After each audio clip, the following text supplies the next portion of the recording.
Galera, por gentileza, está ali em artigo 229, pode julgar, Código de Processo Civil. Os litisconsortes que tiverem diferentes procuradores, fazer igual o João Kleber, beleza? Por quê? Porque eu comecei a ler o 229 errado, quer ver? Joga. Eu comecei a ler o 229 pelo caput. E Val, está certo. Não está errado. Esse é um dos erros interpretativos do artigo 229. E às vezes a galera tem um hábito de quando é que o advogado privado, o advogado particular, tem prazo de dobro? Val, quando tiver litisconsórcio. Não é assim que a gente cria a base correta de raciocínio para o estudo e observação de quando é que realmente a advocacia privada ganha essa viabilidade do prazo em dobro. Vamos ali agora ao trabalho com o dispositivo realmente fatiado. A primeira atenção que se tem na estratificação desse artigo 229 é com o seu parágrafo 2º, porque ela, advocacia privada, ela, advocacia particular, só goza de prazo em dobro se os autos forem físicos. Se os autos forem não eletrônicos, leiam comigo, por favor, o parágrafo 2º do artigo 229. Não se aplica o disposto no caput, portanto, não se dá prazo em dobro para ela, a advocacia particular, nos processos em autos eletrônicos. Acabou. Então, a primeira identificação que eu tenho na prática da advocacia numa prova de concurso público é a percepção ou a leitura de serem ou não autos eletrônicos, porque, sendo autos eletrônicos, eu já extirpo o prazo em dobro para a advocacia particular. De novo, se eu tenho prazo em dobro, ela, a advocacia privada, não tem prazo em dobro, galera. Fiquem atentos, fiquem firmes nessa proposta. Voltamos. Então, não se aplica o disposto de prazo em dobro para a advocacia privada quando os autos forem eletrônicos. Pronto. Ultrapassada essa primeira premissa, agora eu vou somar uma segunda, qual? Partes em litisconsórcio. E só gozarão, sendo autos não eletrônicos, prazo em dobro, entre os litisconsórcios. Eu tenho 3 réus, 1 autor. Há litisconsórcio formado? Sim. O autor tem prazo em dobro? Não. Não. O autor não gozará de prazo em dobro, porque só entre os litisconsortes, voltamos, é que a gente tem prazo em dobro, desde que eles tenham diferentes procuradores e que esses procuradores sejam de escritórios de advocacia distintos. Então, quando a gente entra na leitura do caput do artigo 229, a galera identifica ali 3 pressupostos: litisconsórcio, procuradores diferentes, escritórios distintos. Agregue o 4º, que é o primeiro. Só há contagem de prazo em dobro para ela, advocacia particular, para ela, advocacia privada, quando nós lidamos com, perfeito, autos não eletrônicos. Fechamos? Voltamos ao material, por gentileza. Identificado, portanto, quando é que se dará a ela, advocacia privada, esse prazo em dobro? A gente se depara com o parágrafo 1º, intermediário ali entre aqueles que a gente utilizou na explicação anterior. Porque cessa a contagem do prazo em dobro, se havendo, e a lei limita, apenas 2 réus, apenas e tão somente um deles apresenta defesa. Senhores, está aqui o esquema justamente desse parágrafo 1º. Nós temos ela a petição inicial.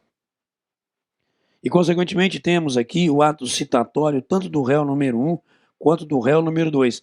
E é apenas 2 réus. E aí se abrirá prazo em dobro. Ok? Mesmo não tendo eles ali necessariamente advogados distintos. Eu sou advogado do réu número 1 porque eu fui por ele contratado. O réu número 2 tem? Não tenho a menor ideia se ele tem advogado ou não. Sei que não me contratará, porque eu não tenho relação com ele, ou talvez alguém me indique, mas como aqui eu já estou representando esse réu número 1, eu talvez não venha a representar esse réu número 2.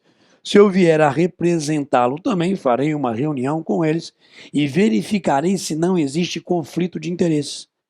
Porque o fato de serem réus não quer dizer que entre eles não haja conflito. Então, isso tudo eu ponderarei como advogado, dentro de um trabalho ético e correto, para ver se eu aceitarei patrocinar os dois. Potencialmente, já digo que não, então eu estou como advogado do réu número 1. E qual a convicção que eu tenho? Que o meu prazo para contestar é contado em dobro. Mesmo que ele ali, réu número 2, não se faça representar por advogado nos autos. E aí, então, eu usarei, se necessário for, esse meu prazo em dobro para apresentar contestação. E aí, o que rolou com o réu número 2? Voltamos. Ele, réu número 2, não contesta, não apresenta defesa, existindo, portanto, uma coisa chamada revelia. De agora em diante, os prazos, inclusive para mim, serão contados de forma simples, caindo por terra ali, mesmo sendo autos não eletrônicos, a figura do prazo em dobro. Então, muita atenção. Muita atenção, colegas advogados, com esse parágrafo primeiro dele, artigo 229. Essas são as premissas que a gente tem para termos essa figura da contagem do prazo em dobro. 229, parte geral ali, processos cognitivos. Mas não apenas na cognição a gente tem a contagem desse prazo em dobro. Há ali também prazos em dobro em situações executivas, processo de execução e cumprimento de sentença. Observe. Trazendo aqui dispositivos correlatos, a gente vai no 525. E indo ao 525, cumprimento de sentença. Aplicando-se a ela impugnação ao cumprimento de sentença, justamente o artigo 229. Lá do outros embargos hão de ser oferecidos no prazo de 15 dias, e a eles embargos eu não aplicarei o 229. E qual é um contrassenso aqui? Não necessariamente, senhores, ok? No processo de execução, eu posso ter ali a representação, advogados distintos, procuradores de escritórios diferentes. Aí na execução, ali os prazos para os executados, a gente tem a viabilidade da contagem em dobro. Mas quando eu penso nos embargos da execução, o legislador vem e coloca essa limitação, dizendo a sua não aplicabilidade, inclusive para a apresentação dos embargos. Mas quando se trata, joga ali para mim, de impugnação, a ela eu aplico o 229. Isso é um contrassenso, isso é uma incongruência normativa. Por que na impugnação eu posso usar de prazo em dobro e nos embargos ali não? Senhores, nós estamos em procedimentos executivos, tem a mesma natureza jurídica. Mas é aquele negócio do Código de Processo Civil nosso ser meio colcha de retalhos, aonde um determinado grupo trabalhou de uma comissão muito grande, alguns artigos, outros artigos, e aí muitas vezes a gente vê o código não dialogando em partes partindo da premissa, jogou de volta da mesma natureza jurídica. De qualquer forma, está ali. Para a impugnação ao cumprimento de sentença, eu aplico o prazo em dobro. Se preenchido todos os requisitos do artigo 229, não aplicando essa mesma lógica para a apresentação dos embargos à execução, e para não ter dúvida, apesar da gente ter essa aplicação do 229 para recursos, uma discussão que para mim perde muito vigor já há décadas no direito brasileiro, mas que talvez em respeito a essa discussão o legislador preferiu no artigo 1023, parágrafo 1º do Código de Processo Civil dizer que para os embargos de declaração também nós aplicaremos esse artigo 229, essa situação da contagem de prazo em dobro. Tranquilo, senhores? Aplico na execução, aplico restrição ao prazo para apresentação dos embargos ao processo de execução, tá bom? Mas além dela, a advocacia privada, a advocacia particular, nós encontramos outros que dentro dele, Código de Processo Civil, também gozam de prazo em dobro. E a esses que aqui agora nós nominaremos, o prazo em dobro existe independente de serem os autos eletrônicos ou não. Independente de serem ou não autos eletrônicos, julgou. O Ministério Público gozará de prazo em dobro. Independentemente de serem ou não autos eletrônicos. Não se aplicando esse benefício, quando a lei estabelecer um prazo próprio para o MP, que não é aqui o caso. Aqui são os prazos genéricos do procedimento. Exemplo, o artigo 178 do Código de Processo Civil vai dizer prazo para o MP apresentar a sua manifestação. Frequentando o processo ali como fiscal da ordem jurídica, 30 dias. Esse prazo é para as partes ou de uma forma genérica, para todos aqueles que estão no processo? Não. Isso é um prazo próprio para o Ministério Público. É o prazo para o parecer ministerial de 30 dias. Logo, sendo um prazo próprio para o MP, esse prazo não é contado em dobro. Mas os demais, sim. Voltamos. São ali contados em dobro, independentemente de serem ou não autos eletrônicos. Lá do outro, senhores, também a advocacia pública gozará desse prazo em dobro, exceto quando ali houver um prazo próprio para o ente público, independentemente de serem ou não os autos eletrônicos, e também a Defensoria Pública tem aqui a mesma prerrogativa, não tendo esse prazo em dobro quando o prazo for próprio para ela, Defensoria Pública. Mas olha que interessante, senhores, por quê? Por uma aproximação à lei processual, parágrafo 3º, nos fala da aplicação também desse prazo em dobro para os escritórios de prática jurídica das faculdades de direito e também para entidades que prestam assistência judiciária gratuita, em razão de convênios firmados com ela, Defensoria Pública. Isso é muito importante porque alguns estados da federação, entre os estados da federação, melhor dizendo, existe um descompasso muito grande. Dela, Defensoria Pública Estadual, há estados onde a Defensoria é bem remunerada, bem aparelhada, mas existem alguns estados onde a Defensoria Pública nem se faz presente em todas as comarcas, o que é um absurdo quando a gente pensa em inclusão, acesso ao Poder Judiciário. Mas aí já viu, né? É cada estado criando, até por questões políticas, a melhor ou pior regulação da Defensoria Pública, o trabalho da Defensoria Pública. Então, por isso, muitas vezes, a Defensoria Pública mantém convênio com algumas associações. associação de consumidor da cidade tal, ok? E que para aqueles que ali tenham necessidade, ela prestará à associação um trabalho assistencial jurídico gratuito para os necessitados. Por quê? Porque a Defensoria Pública não está lá.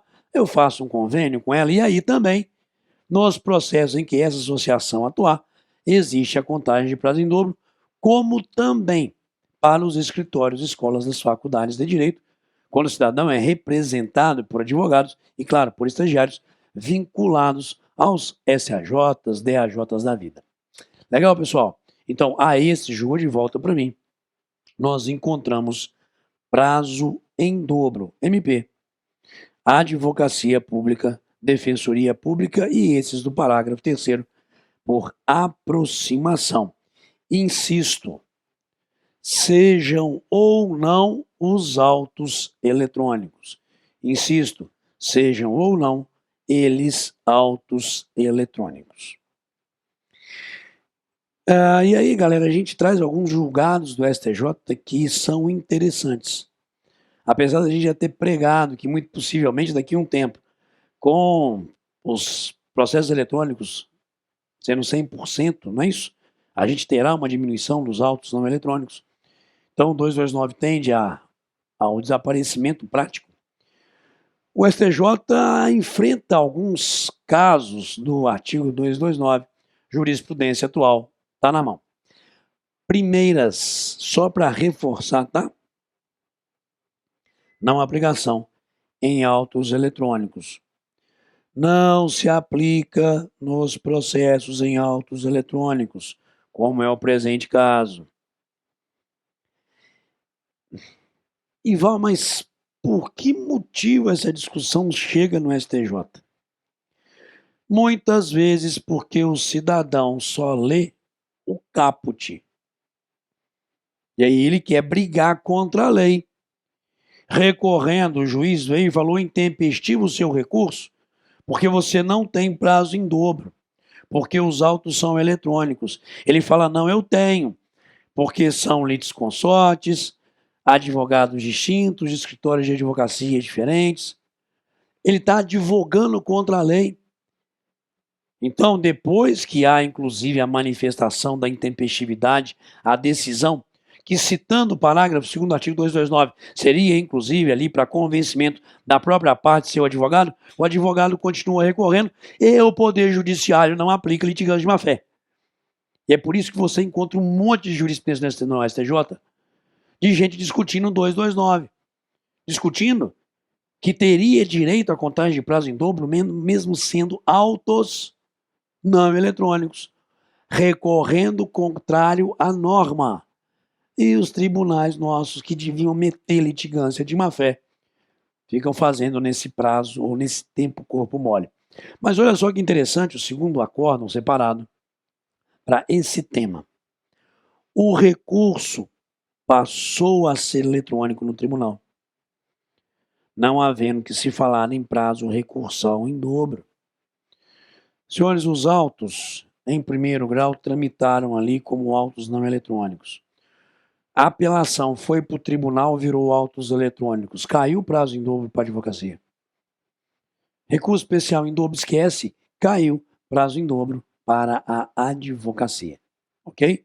Porque o processo, os autos se tornaram ali, em razão das situações próprias de serventias, de tribunais eletrônicos. Então eu tenho aqui essa primeira discussão. Há um recurso aonde, por jurisprudência, não se aplica o prazo em dobro. Joga para mim.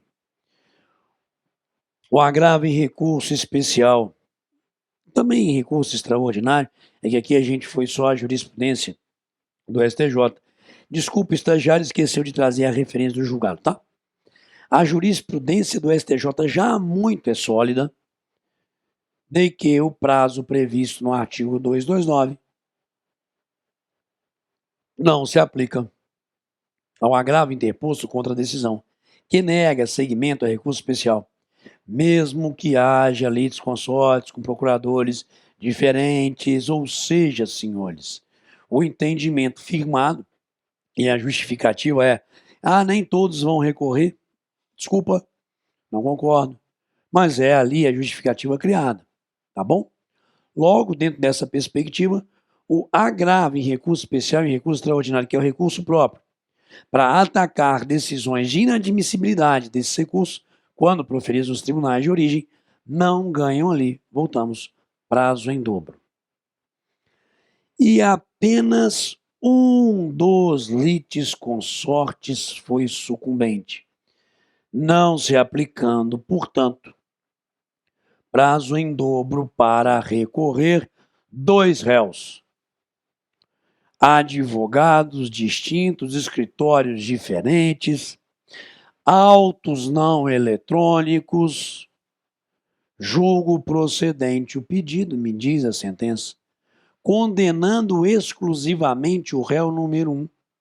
Quanto ao réu número 2, improcedência. Caiu o prazo em dobro. Não se aplica mais o prazo em dobro, sabe por quê? Julgou de volta. Porque só um deles foi sucumbente. E sendo tão somente um deles sucumbente, o prazo passa a ser simples para ele recorrer, porque não há direito do outro ali praticar o ato processual. E aqui, galera, olha lá. Na mesma linha de raciocínio de litisconsórcio, tá? Uma vez desfeito o litisconsórcio, pela interposição de recurso por apenas um dos sucumbentes, cai o prazo em dobro. No primeiro exemplo que eu dei ali na jurisprudência anterior, eu tive julgo procedente para esse, condenando esse réu, esse outro aqui julguei improcedente, caiu o prazo em dobro. Tá bom? Aqui, entretanto, o que eu tenho são os 2 sucumbentes. Só um recorreu. Acabou o prazo em dobro, mesmo os 2 tendo sido sucumbentes originariamente, tá? Mas caiu para o outro recurso que vem aí eventualmente a ser interposto. Observa novamente. Uma vez desfeito, jogou de volta? Desfeito o litisconsórcio pela interposição do recurso por apenas um, pronto. De agora em diante não se aplica mais o prazo em dobro. E galera, artigo 229 aqui também discutido.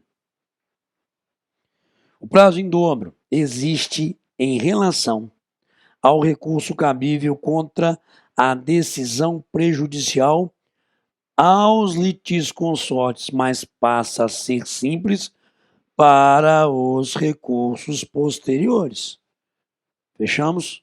Então esse entendimento a gente já tem aqui devidamente lançado no STJ.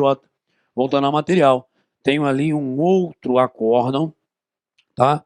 Que eu trago aqui também como referência e, por fim, inaplicabilidade no processo penal, que tem regras próprias, não se aplicando, portanto, o artigo 229, a ela a estrutura do procedimento criminal. Matamos, senhores? Maravilha.